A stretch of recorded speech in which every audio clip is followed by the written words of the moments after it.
Vamos a tomar lectura. Primera de Corintios, voy a leer del 1 al 4. Así la palabra de Dios. Pablo, llamado a ser apóstol de Jesucristo por la voluntad de Dios, y el hermano Sóstenes, a la iglesia de Dios que está en Corinto, a los santificados en Cristo Jesús, llamado a ser santos con todos los que en cualquier lugar invocan el nombre de nuestro Señor Jesucristo, Señor de ellos y nuestro. Gracia y paz a vosotros, de Dios nuestro Padre y del Señor Jesucristo. Gracias doy a mi Dios siempre por vosotros, por la gracia de Dios que os fue dada en Cristo Jesús. Hoy vamos a ver la introducción de esta epístola a los Corintios. Es muy llamativa y fue muy urgente cuando la iglesia comienza a crecer, comienzan a crecer los problemas, comienza a haber varios temas que hay que tratar. Y la mejor manera de tratar todos los problemas de nosotros es que si hay una forma bíblica, de la forma que Dios los trata, porque le pertenecemos a Dios. Entonces, vamos a ver todos esos asuntos, por lo menos de 12 a 14 problemas comunes en la iglesia y vamos a ver la solución divina. Por esta vez solamente vamos a hacer la introducción, los saludos, la introducción del apóstol Pablo, en base a qué conocimiento va a comenzar Pablo a presentar el primer argumento, el primer problema, que es la división en la iglesia, que va a ocupar desde el capítulo 1 hasta el 4. Pero el apóstol hace esta introducción, que la misma introducción ya está preparándose para el tema. Hay algo que se necesita saber antes de comenzar a todo. Ya desde la introducción ya está dando resultados, ya está dando soluciones. La palabra correcta sería, como lo vamos a ver en el desarrollo del tema. Como introducción, me llamó mucho la atención de ver este texto que está en Primera de Corintios 6. Tuve un problema con él. Como cortaron el internet en la casa, vi que no se cambiaron todos los textos para acá, pero bueno, no importa. Vamos a ver aquí que en Primera de Corintios 3, vamos a ver este texto, comenzando el versículo 16, que dice, ¿no sabéis que sos templo de Dios? O sea, esto es bien interesante saber como iglesia. Este texto está hablando específicamente de la iglesia. Dice, ¿no sabéis que sois templo de Dios y que el Espíritu de Dios mora en vosotros? Si alguno destruye al templo de Dios, Dios le destruirá a él, porque el templo de Dios, el cual sois vosotros, santo es. Este versículo se está refiriéndose no personalmente a cada individuo como iglesia. Aunque es verdad que cada persona por individual es templo del Espíritu Santo, pero nosotros juntos, congregados, somos el templo de Dios, que es la iglesia. Y eso es lo que está hablando. Y lo más importante que tenemos que ver en este aspecto para la solución de los problemas, ¿quién es el dueño de la iglesia? Eso es lo más glorioso de saber. ¿A quién le tenemos que hacer caso? No al pastor, no al pastor, sino al dueño de la iglesia. Porque Él es mi dueño también. Así que no vamos a decir a ver qué nos dice el pastor, cómo arreglar estos problemas, no a ver qué nos dice el dueño de la iglesia, que es Cristo Jesús, cómo solucionar los problemas que están en la iglesia. Por eso el texto de apoyo también nos va a decir quiénes son los que califican para ser miembros de una iglesia local, porque esa es la importancia de la iglesia local, quiénes califican. El texto de apoyo es Primera de Corintios 6, 19. Ya saben que yo siempre uso este texto como si yo pudiera encontrar, se está planteando un problema y la solución principal del problema es el texto de apoyo. En Primera de Corintios 6, 19 nos dice aquí algo que debemos de saber y no ignorar acerca de nosotros. Dice, ¿o ignoráis que vuestro cuerpo es templo del Espíritu Santo? Aquí ya está hablando del cuerpo de nosotros, no como el cuerpo de la iglesia, sino individual de nosotros.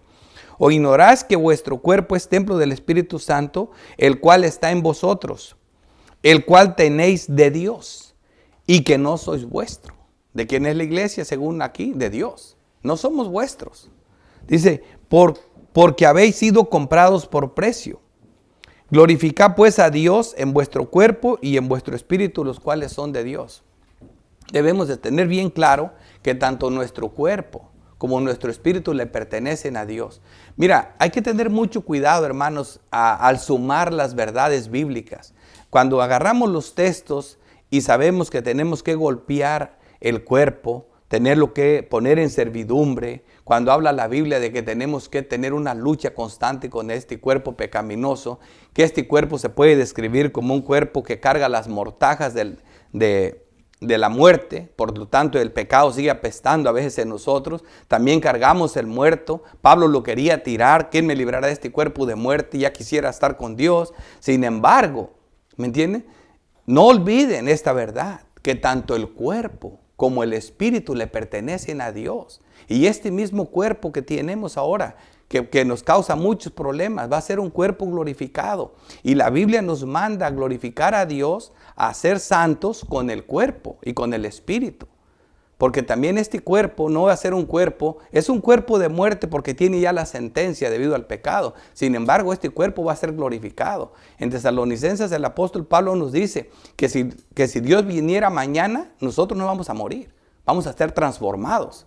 Porque este cuerpo corrupto no puede heredar corrupción, ¿verdad? Pero seremos transformados. ¿Y de qué manera? Tanto que Cristo dice, miren, me dice, que tengo carne y tengo huesos y como, pero glorificado, que puede entrar a la presencia de Dios.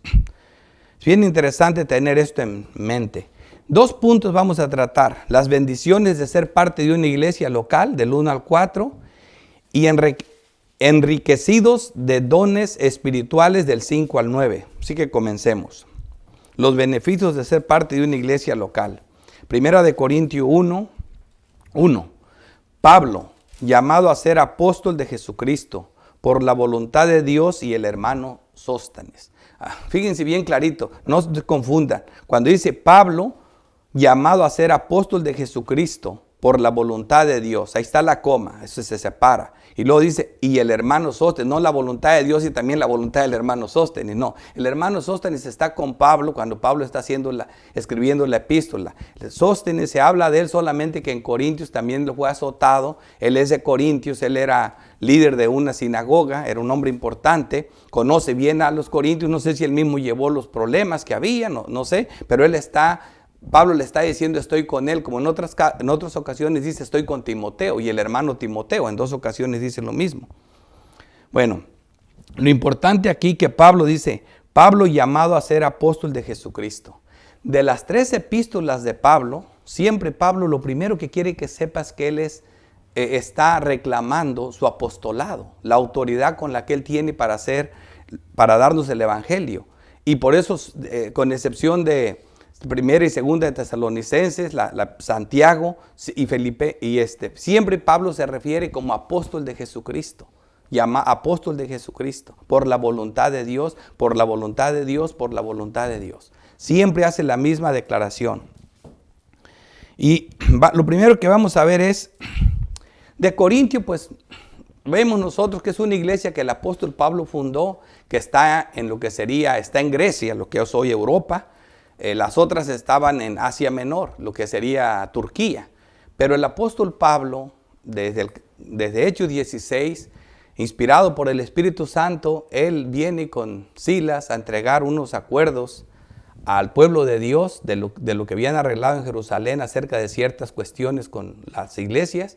Entonces Pablo pasa por Listra, Iconio, y se agarra a Bernabé, a Timoteo, lo circuncida por causa de los judíos, y ya juntos se vienen, y trata Pablo de ir a Asia, y el Espíritu de Cristo no se lo permitió.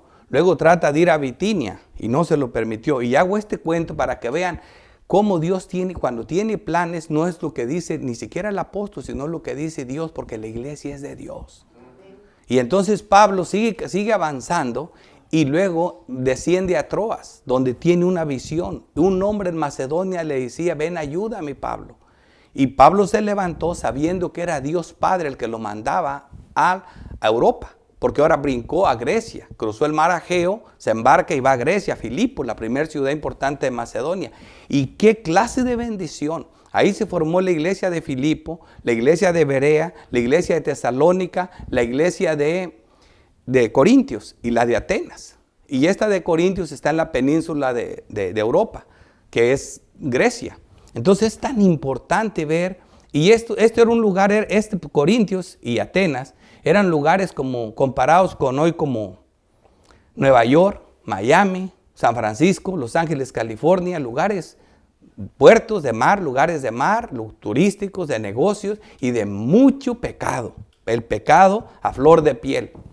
Idolatría como nunca, inmoralidad sexual. Pero Dios estableció pueblo ahí. Dios tenía pueblo ahí. En el capítulo 18, versículo 10, cuando Pablo se siente cansado de tanto golpe, de tantos problemas, Dios le dice, no temas, Pablo, no te calles, sigue hablando, porque yo estoy contigo y ningún mal te harán, porque yo tengo pueblo en esta ciudad. Después de que Pablo ya había tenido 1 año, 6 meses en Corintios. Y sigue allí con ellos por mucho más tiempo, por otro tiempo, estamos hablando de como de 2 años. Y así es como nace la iglesia de Corintios. Y entonces Pablo, fundador de la iglesia con la autoridad de un apóstol, por eso habla así.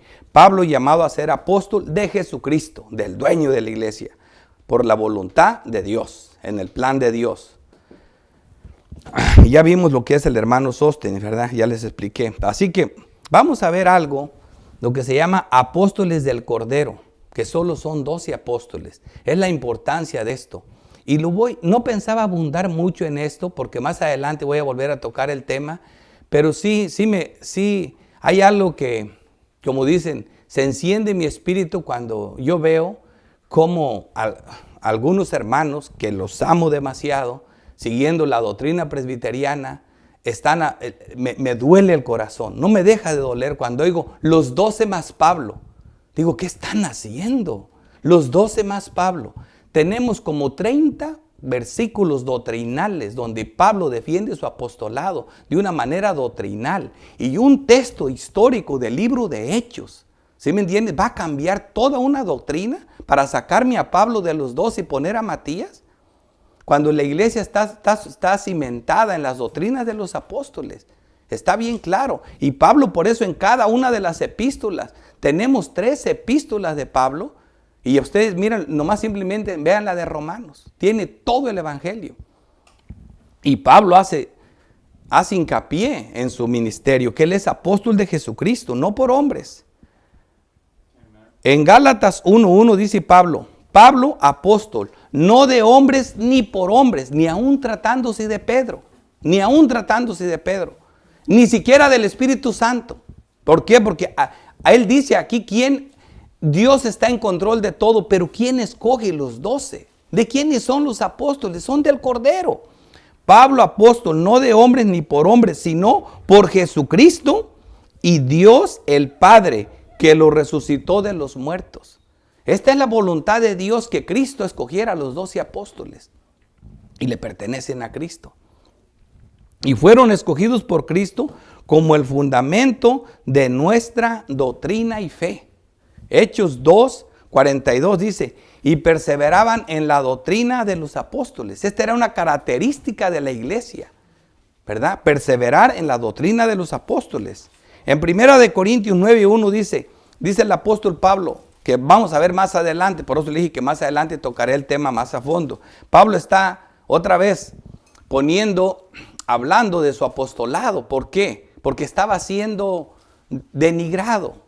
Pablo había hombres con talentos especiales y a Pablo lo estaban haciendo a un lado. Y por eso Pablo les dice, no soy apóstol, dice, no soy libre. Obviamente ya saben de qué forma está hablando, ¿verdad? Dice, no he visto a Jesús el Señor nuestro Dios. ¿No sois vosotros mi obra en el Señor? ¿Dónde está la obra de Matías?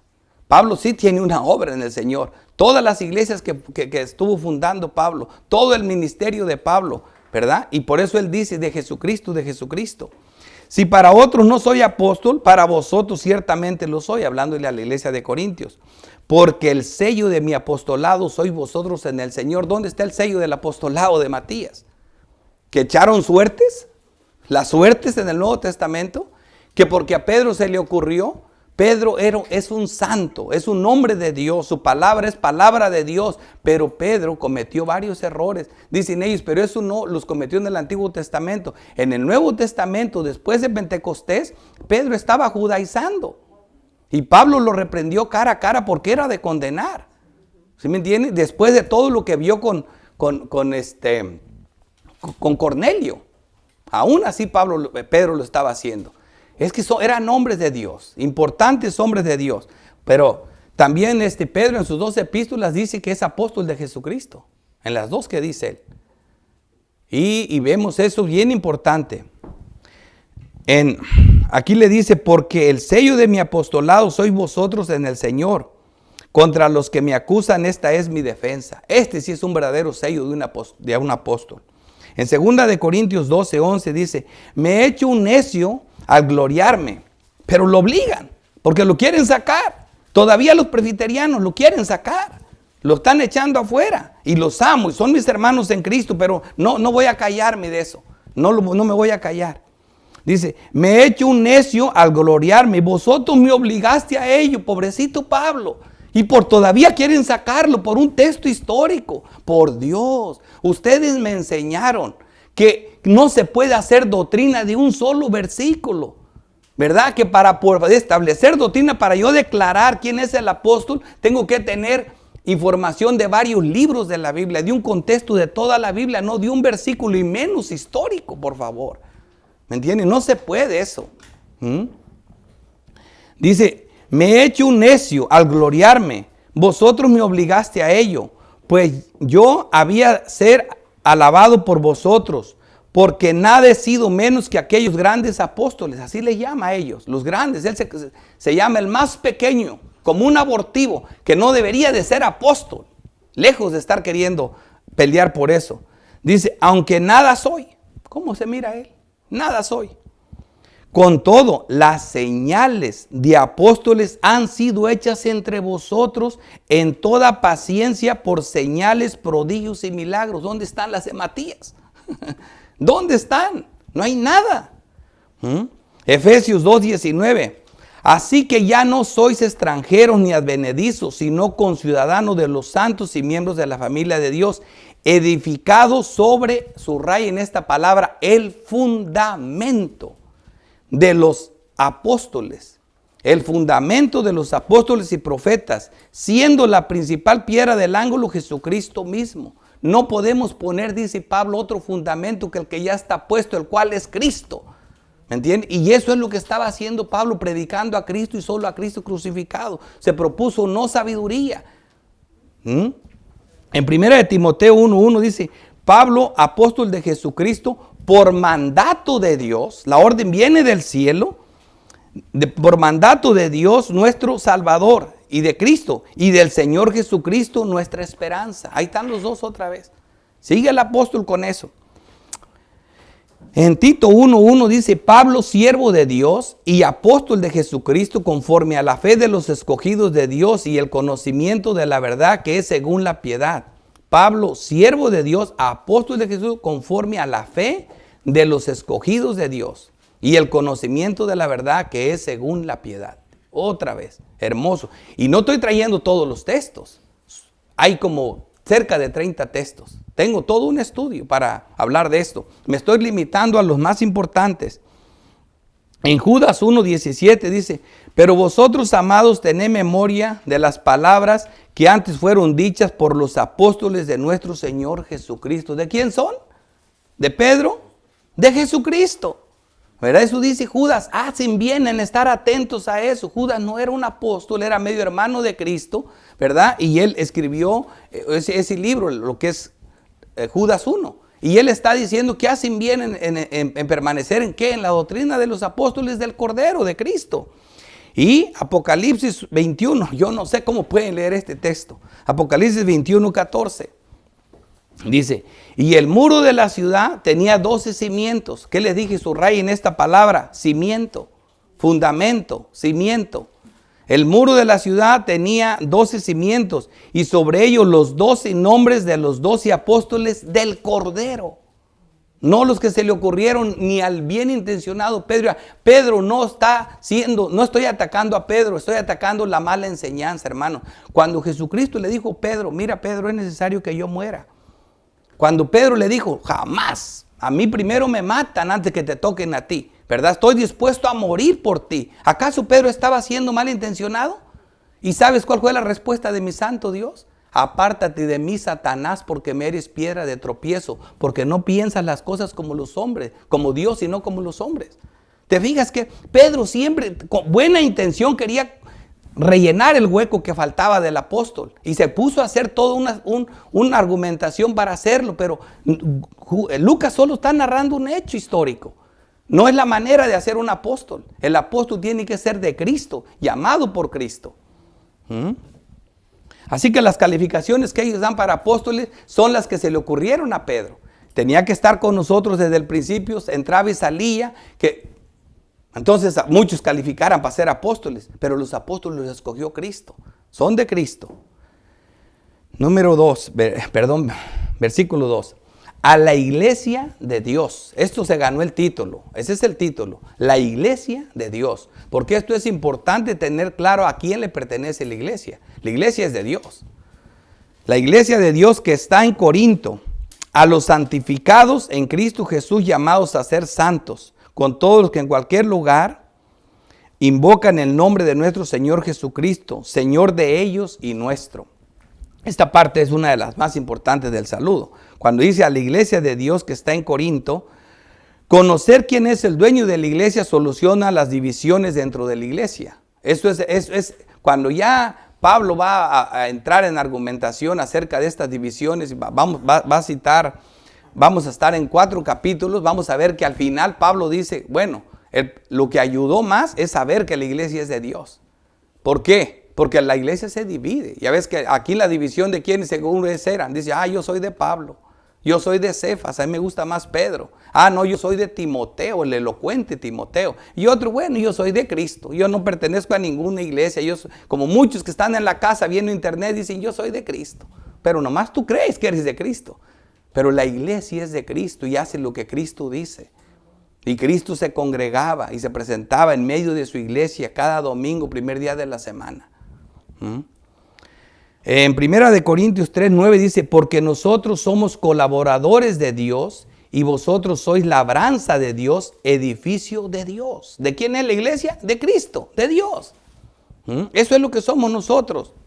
En 1 Timoteo 3:16 dice, para que si tardo sepas cómo debes conducirte en la casa de Dios, que es la iglesia del Dios viviente, columna y baluarte de la verdad que nos enseñaron los santos apóstoles, los del Cordero. Esta es la iglesia de Dios. Y esto es fundamental, como dice el apóstol Juan, saber esto es necesario. Es como les explicaba, un hombre que va a operar el corazón, un cardiólogo tiene que saber muchas cosas antes de hacer eso. Bueno, nosotros tenemos que saber esto para poder solucionar estos problemas. En el Salmo 27 vamos a ver estas mismas realidades en un lenguaje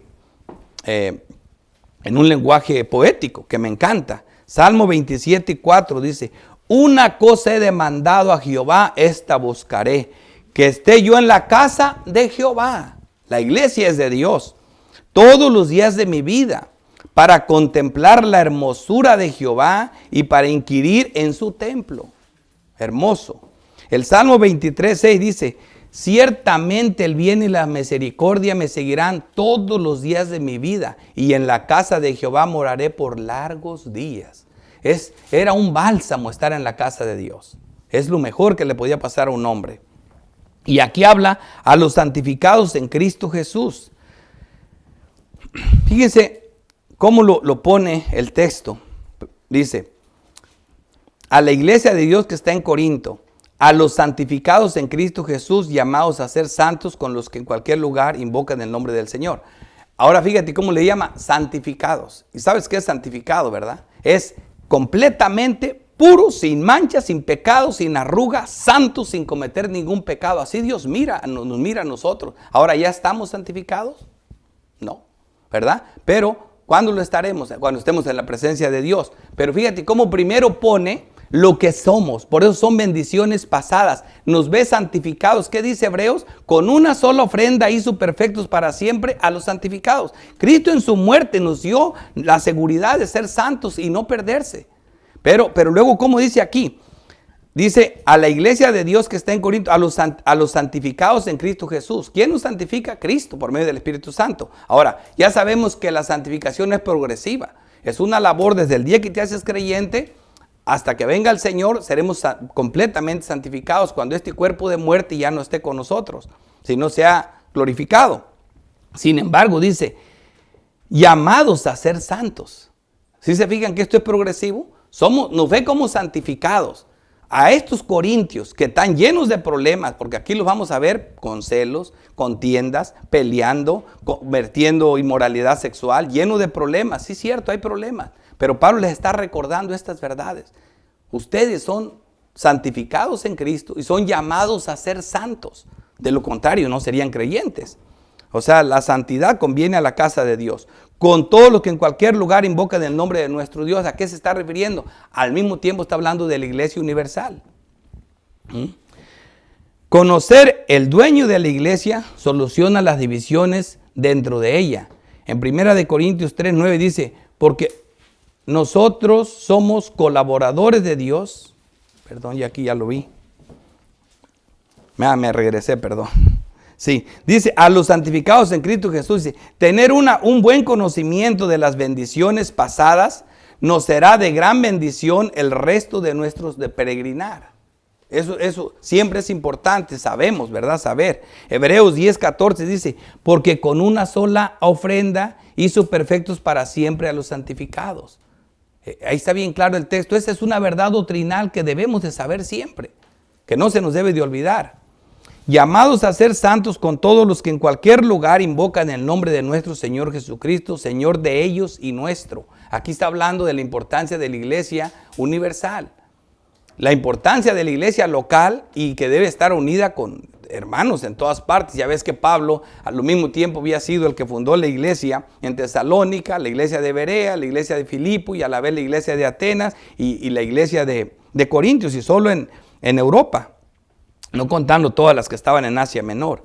Este es el propósito de nuestras vidas, ser santos, Efesios 2:10, porque somos hechura suya, criados en Cristo Jesús para buenas obras. Eso es lo que está diciendo el apóstol, llamados a ser santos. Somos hechura suya, criados en Cristo Jesús para buenas obras, las cuales Dios deparó de antemano para que anduviésemos en ellas.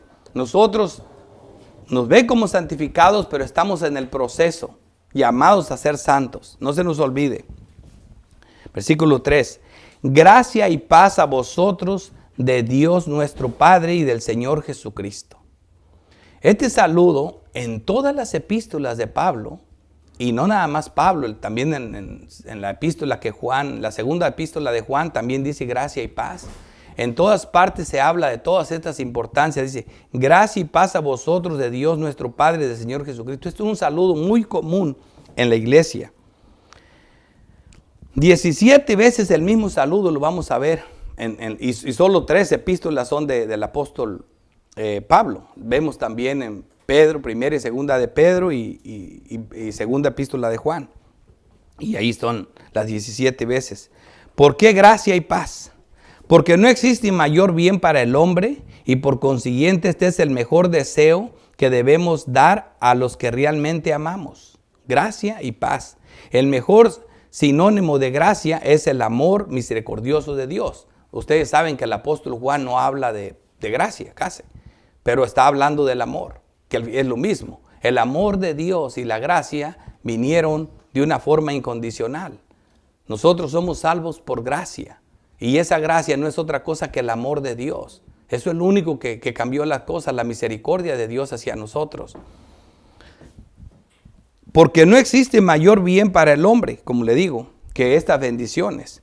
En Gálatas 5:22 dice, mas el fruto del Espíritu es amor.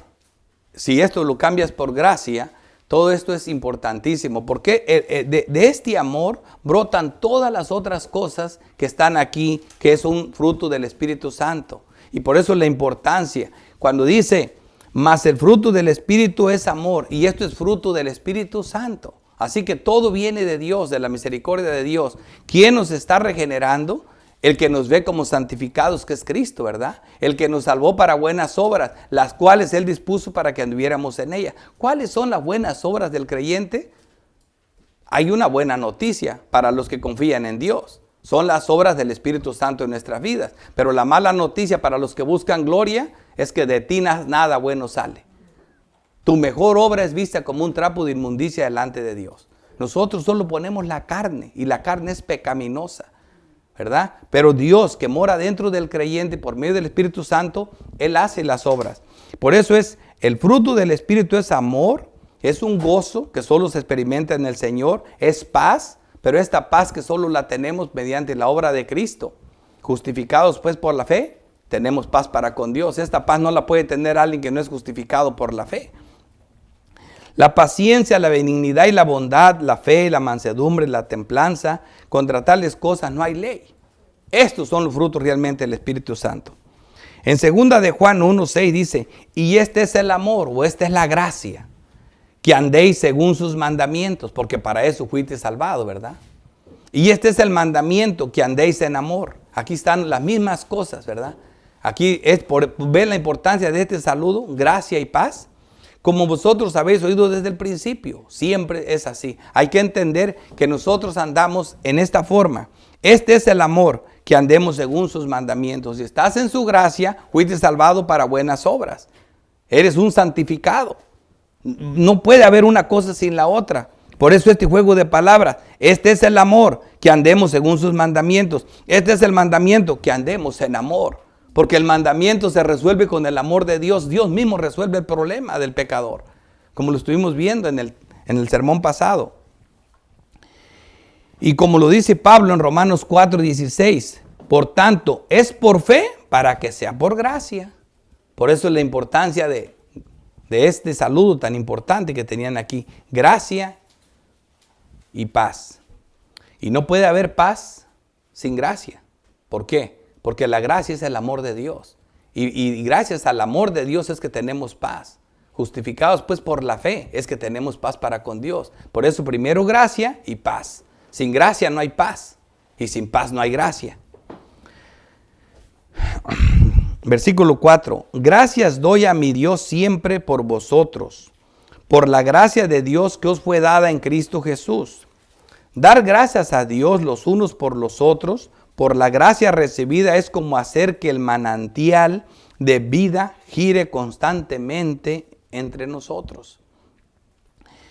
Parece modo de mentira, pero de verdad, hermanos, darle gracias a Dios por los hermanos, en lugar de criticarnos, en lugar de pelearnos, sería un muy buen comienzo, porque le estás permitiendo a la gracia de Dios que comience a trabajar nuestras vidas y a moldearnos, a cambiarnos y a girar. Por eso lo que hace el apóstol es por eso. Juan 4:13 dice, respondió Jesús y le dijo, cualquiera que bebiera de esta agua volverá a tener sed. Hablando de la mujer samaritana. En versículo 14, mas el que bebiere de esta agua que yo le daré no tendrá sed jamás, sino que el agua que yo le daré será en él una fuente de agua que salte para vida eterna. Es algo que brota, constante, que siempre está beneficiándonos a nosotros y a los demás, a los que están cercas. Entonces dejemos que esta gracia siga corriendo para que siga limpiándose, para que se siga limpiando este manantial. Eso es una muy bonita ilustración que nos ponen las mismas escrituras. Déjame descifrarte o desglosar lo que realmente es gracia. Así ama a alguno que está lleno de gracia, y ese solo es Jesucristo nuestro Señor y Salvador. Solo dar y dar sin nada a cambio, eso es gracia.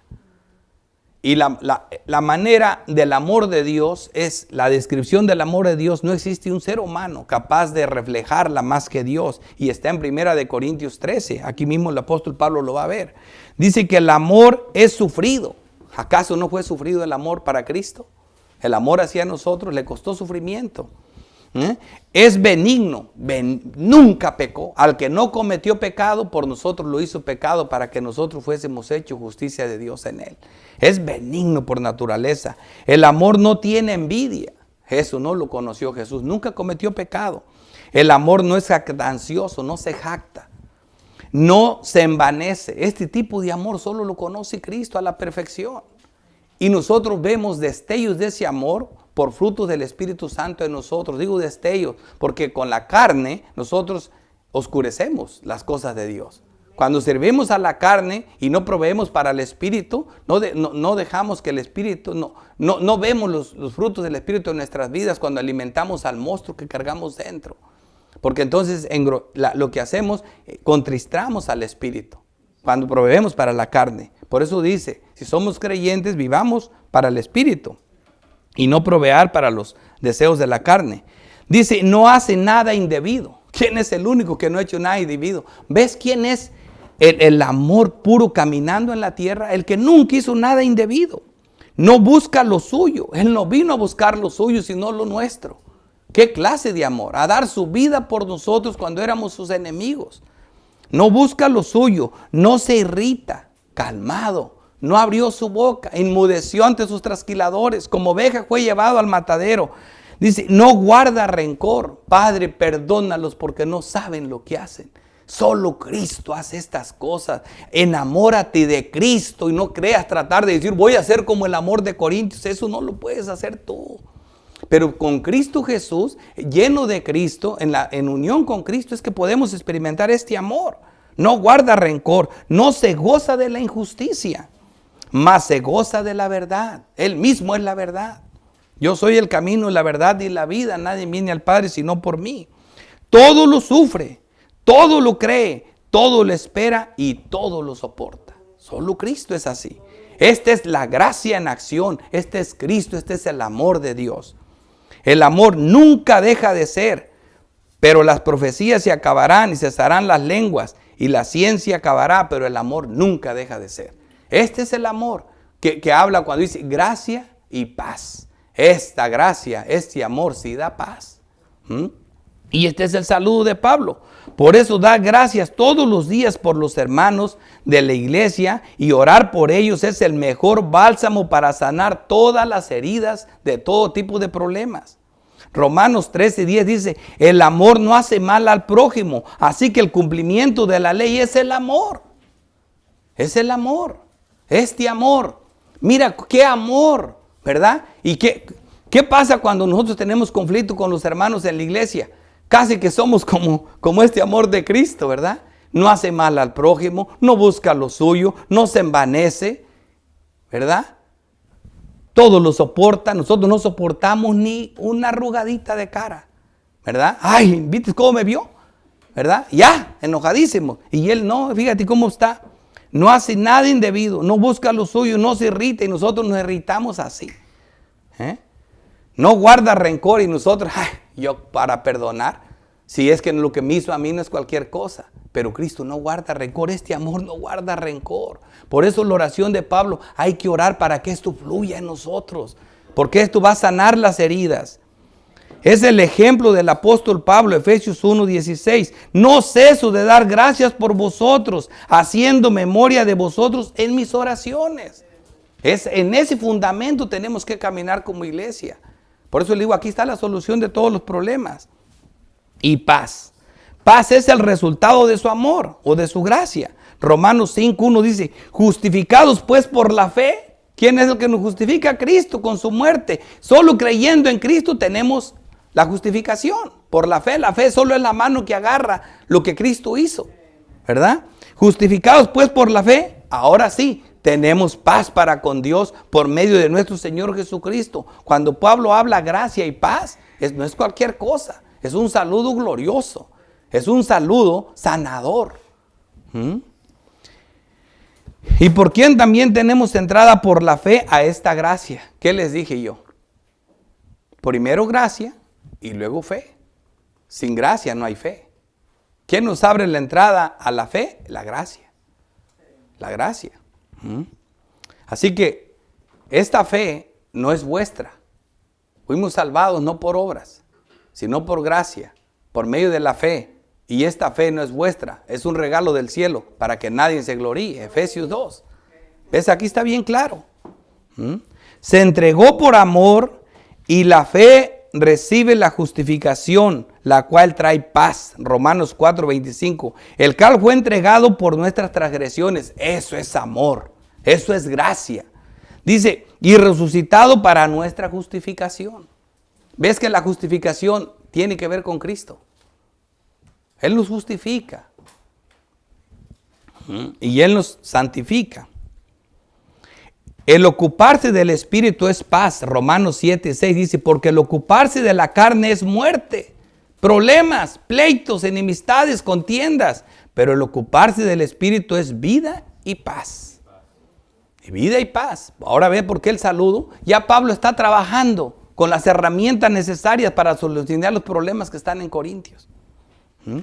El ocuparse de la carne nos aleja de esta paz y nos asemejamos a los impíos que no conocieron camino de paz, como lo dice Romanos 3:17, y no conocieron camino de paz. Esta paz no la va a conocer ningún incrédulo. Punto número 2, enriquecidos de dones espirituales. Enriquecidos de dones espirituales. Versículo 5. Porque en todas las cosas fuisteis enriquecidos en Él, en toda palabra y en toda ciencia. Y fíjate de qué habla, ¿verdad? En todas las cosas fuiste enriquecido. Esta palabra no es una puerta abierta para la doctrina de la prosperidad. Dice, porque en todas las cosas, y si ves, en todas las cosas, y eso significa en todo lo que tú quieras, fuiste enriquecidos en Él, en toda palabra y en toda ciencia. Aquí está hablando de la palabra y la ciencia. La palabra de Dios son sus estatutos, son sus mandamientos, son sus decretos. La palabra de Dios es el fundamento de los apóstoles, es la doctrina. Y la ciencia, el conocimiento. Las riquezas espirituales son los mejores bienes en esta vida y en la venidera. Lo que le dijo Cristo a la iglesia de la Odisea en Apocalipsis 13, versículo 17. Porque tú dices, yo soy rico y me he enriquecido y de ninguna cosa tengo necesidad. Mira cómo Dios mira esa riqueza de los que piensan de la prosperidad. Esa gente que se cree rica y llena de bendiciones cuando lo que tienen es dinero. Fíjate cómo Dios ve ese dinero. Porque tú dices, yo soy rico y me he enriquecido y de ninguna cosa tengo necesidad. Y no sabes que tú eres un desventurado, miserable, pobre, ciego y desnudo. ¿Ves esa riqueza cómo la tiene Dios? Por tanto, yo te aconsejo que de mí compres oro refinado en fuego para que seas rico y vestiduras blancas para vestirte y que no se descubra la vergüenza de tu desnudez y unjas tus ojos con colirio para que veas. Y estos son los paquetes de regalos. Todo esto es un paquete de regalos que recibimos en Cristo. Y rápido les voy a dar un pasaje, como un paseo por este paquete de regalos que tenemos solo en Efesios 1, para que vean todas las bendiciones que tenemos en Cristo. Gracia y paz a vosotros, de nuestro Padre y del Señor Jesucristo. Efesios 1:2. Bendito sea el Dios y Padre de nuestro Señor Jesucristo, quien nos bendijo con todas bendiciones espirituales en los lugares celestiales en Cristo. En Cristo. Vean mucho este punto. Según, en versículo 4, según nos escogió en Él. ¿En qué fuimos escogidos? En Cristo. Él estaba ahí cuando nos escogieron. Según nos escogió en Él antes de la fundación del mundo. Así que no es del que corre ni del que quiere, sino de quien Dios tiene misericordia. Para que fuésemos santos y sin mancha delante de Él. ¿Qué es lo que está diciendo? Fuimos santificados para buenas obras, ¿verdad?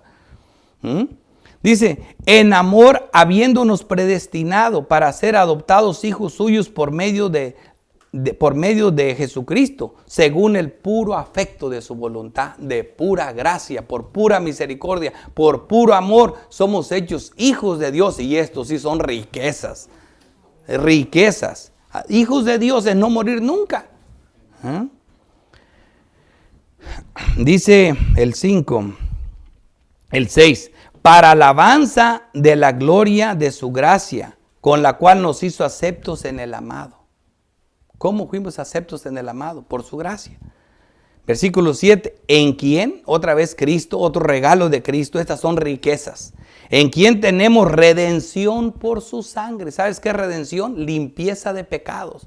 Por eso dice vestido blanco, para que cubra tu desnudez. Mira, aquí está el que te da el vestido blanco, que nunca se ensucia. Dice, en quien tenemos redención por su sangre, el perdón de pecados según las riquezas de su gracia. Esto es riqueza, y de esta riqueza está hablando aquí. Dándonos a conocer el misterio de su voluntad. En el 11 dice, en Él, otra vez en Él, más regalos de Él. En Él asimismo tuvimos herencia habiendo sido predestinados. Otra vez fue en Él. Versículo 13. En Él también, para que veas cuánta riqueza y cuántos regalos hay en Él. En Él también vosotros, habiendo oído la palabra de verdad, el evangelio de vuestra salvación, y habiendo creído en Él, fuisteis sellados con el Espíritu Santo de la promesa. Está garantizada tu salvación en Él. Está sellado. Eres auténtico, genuino y no te vas a perder nunca. Y todo es en Él. 18. Alumbrado los ojos de vuestro entendimiento para que sepas cuál es la esperanza que los ha llamado y cuáles las riquezas de la gracia de su herencia en los santos. Aquí está la herencia de nosotros, en Cristo Jesús. Versículo 6. Así como el testimonio acerca de Cristo ha sido confirmado en vosotros. Estas son puras bendiciones pasadas que tuvimos. El testimonio de Cristo es el evangelio. Es lo que vimos nosotros, la importancia del testimonio de Cristo. Yo hablé mucho acerca del testimonio de Cristo. Acuérdense de los mensajes de Primera de Juan.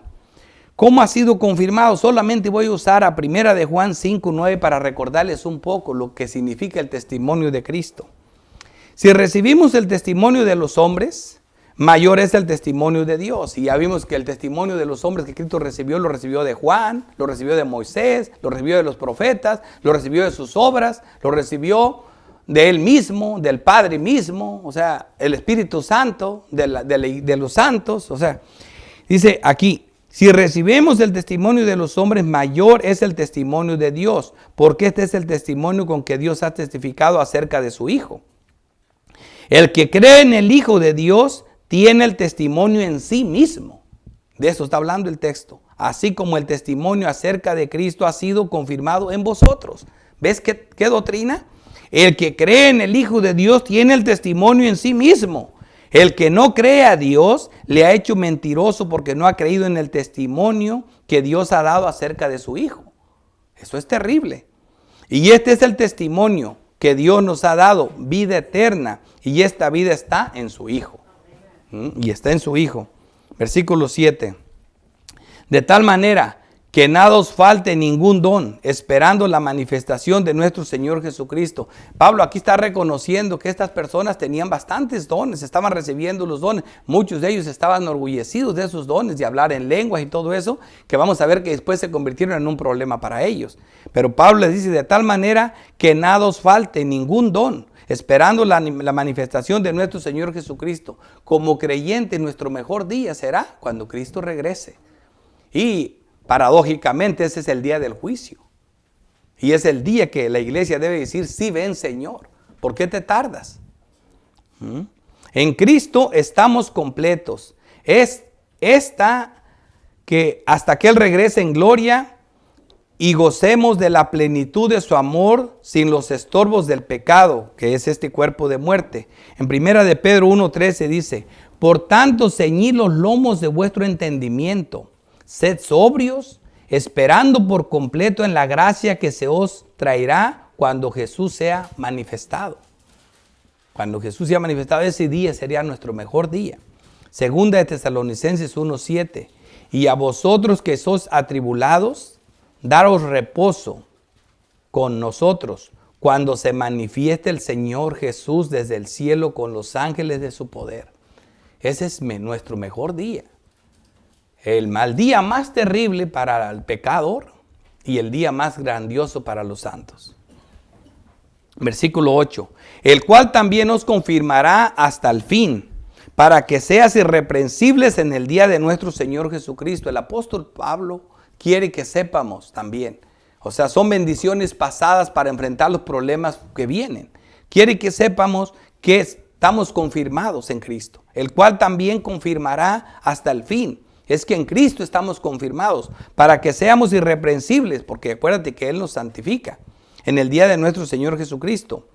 Mientras tanto, sigamos siendo santificados por su Espíritu. Romanos 12:2 dice, no os conforméis a este siglo, sino transformaos por medio de la renovación de vuestro entendimiento, para que comprobéis cuál sea la buena voluntad de Dios, agradable y perfecta. Llamados a ser santos. Aquí está el llamado. Hebreos 6:18. Para que por dos cosas inmutables en las cuales es imposible que Dios mienta, tengamos un fortísimo consuelo, los que hemos acudido para asirnos de la esperanza puesta delante de nosotros. Esta es la seguridad que quiere Dios que tengamos. Por eso dice el apóstol Pablo eso. Dice, la cual tenemos como segura y firme ancla del alma, que penetra hasta dentro del velo. O sea, estamos anclados, sostenidos. Ya saben lo que es un ancla. Evita que el barco se mueva, así sea el tamaño que sea. Si el barco es grande, la ancla es grande. Y eso es lo que da seguridad. Y dice que nosotros tenemos como una ancla segura, que no vamos a ser movidos. Es lo que dice el texto. El cual también nos confirmará hasta el fin. Estamos seguros. Mejor que un barco. Estamos bien sostenidos en Cristo. Efesios 5:25 dice, maridos, amar a vuestras mujeres, así como Cristo, lo importante es lo que sigue aquí, amó a la iglesia y se entregó a sí mismo por ella. Y aquí está lo que Cristo hace por su iglesia. Para santificarla, llamados a los santificados, ¿ves? ¿Por qué nos dice santificados? Porque Dios lo que comienza termina. Padre, nadie se perdió. Todo lo que me diste, nadie puede arrebatarlos de mi mano. Él nos ve santificados. ¿Por qué? Porque Él no pierde nunca. Dice, para santificarla, la iglesia la va a santificar, habiéndola purificado en el lavamiento del agua por la palabra. Por la palabra, creyendo en Cristo, tú eres lavado. Si tú crees en Cristo, recibes la justicia de Cristo, te limpias de pecado y no tienes pecados. Esa es la palabra. Dice, a fin de presentársela a sí mismo. Así nos está llevando, así nos está presentando. Como una novia, una iglesia gloriosa, que no tuviese mancha, ni arruga, ni cosa semejante, sino que fuese santa y sin mancha. Ahí vamos a dar. Es lo que está haciendo. Esa es la glorificación. Ahí vamos, para allá. Llamados a ser santos. Lo está haciendo Cristo. Nos manda que lo hagamos nosotros, pero Él lo está haciendo con nosotros. Fiel es Dios por el cual fuisteis llamados a la comunión con su Hijo Jesucristo nuestro Señor. El apóstol está concluyendo con este texto los saludos.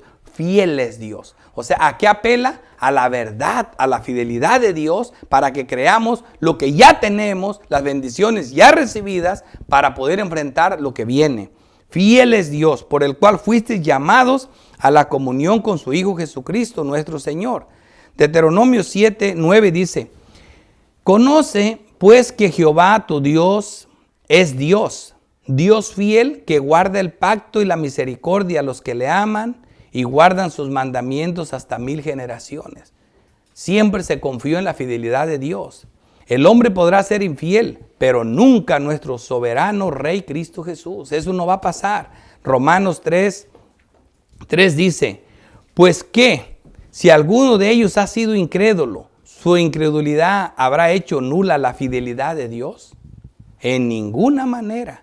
Antes bien, sea Dios veraz. Él siempre va a ser veraz, verdadero.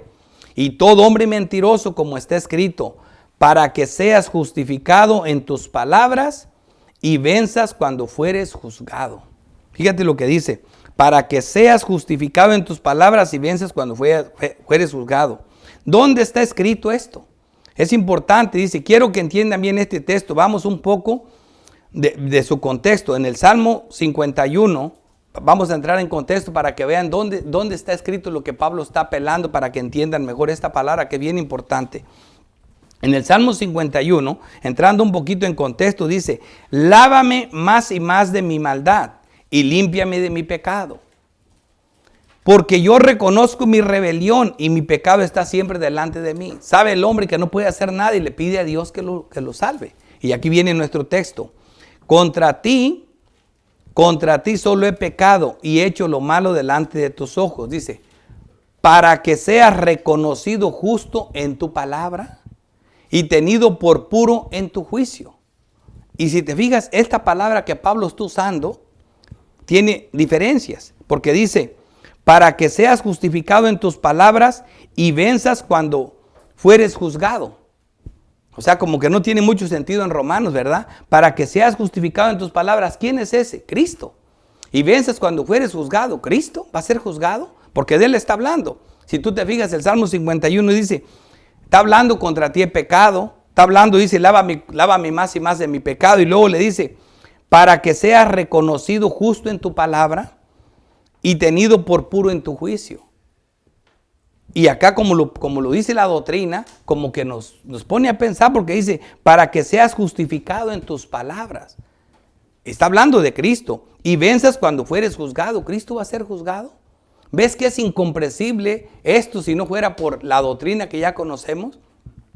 Claramente, hermanos, nosotros somos justificados. Cristo sí fue juzgado y venció. Porque cuando Cristo fue muerto, fue porque fue enjuiciado y Dios mismo lo encontró culpable. Porque el que no conoció pecado, por nosotros lo hizo pecado. Él cargó nuestro pecado para que nosotros fuésemos hechos justicia de Dios en él. Cristo murió como un pecador, pero él triunfó sobre ese juicio. Él como quiera triunfó, dice, para que seas justificado en tus palabras y venzas cuando fueres juzgado. Él fue el que dice que con su muerte nos justifica y con su resurrección nos santifica. Nos hizo perfectos con su resurrección. Así que Cristo Jesús fue el que logró esto para nosotros. Él es el único fiel, es la única cosa en la que debemos de confiar. Y eso es el último texto que el apóstol hace aquí. Que estemos seguros de que solamente Él es fiel y que su palabra nunca va a cambiar. Y rápidamente, dos aplicaciones cortas. Primera de Pedro 2:5. Vosotros también, como piedras vivas, sed edificados como casa espiritual y sacerdocio santo para ofrecer sacrificios espirituales aceptables a Dios por medio de Jesucristo. Aquí está hablando de la importancia de pertenecer a Dios como iglesia de Dios, ¿verdad? Todo lo que hacemos lo hacemos por medio de Jesucristo y esto es lo que se nos debe de quedar. Que la iglesia es de Dios y que Dios mande en su iglesia y los problemas los vamos a resolver como Dios dice. Eso es en el primer punto. El segundo punto, la segunda aplicación es las riquezas que recibimos de Cristo que nunca debemos olvidar. Efesios 2:1, que Él nos dio vida a nosotros cuando estábamos muertos en nuestros delitos y pecados. Y juntamente con Él nos resucitó y asimismo nos hizo sentar en los lugares celestiales con Cristo. Por eso nos ve justificados. Fíjate dónde nos ve, en los lugares celestiales con Cristo y no estamos allá.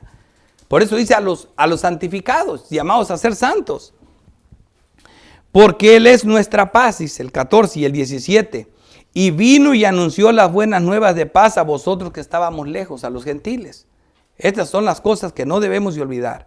Versículo 22 al último dice, en quien vosotros también sois juntamente edificados para morada de Dios en el Espíritu. Esta es la unión que tiene la iglesia con Cristo. Nosotros, por el Espíritu Santo, somos templo del Espíritu Santo y a la vez juntos somos una iglesia.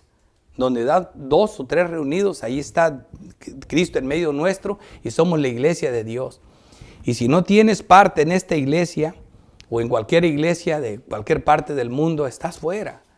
No existe tal cosa como un cristiano solitario. Ah, sí, yo creo, yo tengo fe. Tú no puedes decir que amas a Dios cuando aborreces a su esposa, que es la iglesia. Si tú no te congregas en una iglesia local, estás yendo contra el mandamiento del dueño de la iglesia, que es Dios. Tú no le puedes decir a Dios que lo amas y que no amas a su esposa y que no la soportas. A ti te quiero, te adoro, pero yo a la iglesia no voy. Son muy chismosas, son muy chismosos, son muy malos. Nomás puro negocio, nomás quieren el diezmo. Nomás esto, nomás lo otro, puro pretexto. Por esa razón te quedas fuera. Así no funciona. Oremos. Padre celestial, Dios todopoderoso, creador del cielo y de la tierra. Te damos gracias, oh Dios, por tu palabra santa, por cada uno de mis hermanos en Cristo. de esta iglesia local y de todo el mundo, Señor. Señor, de ellos y nuestro. Qué gran bendición, Señor. Saber que somos tuyos, Señor. Qué gran gloria y qué consuelo saber que la iglesia te pertenece, Señor. Qué bendición saber que no somos nuestros porque fuimos comprados por precio.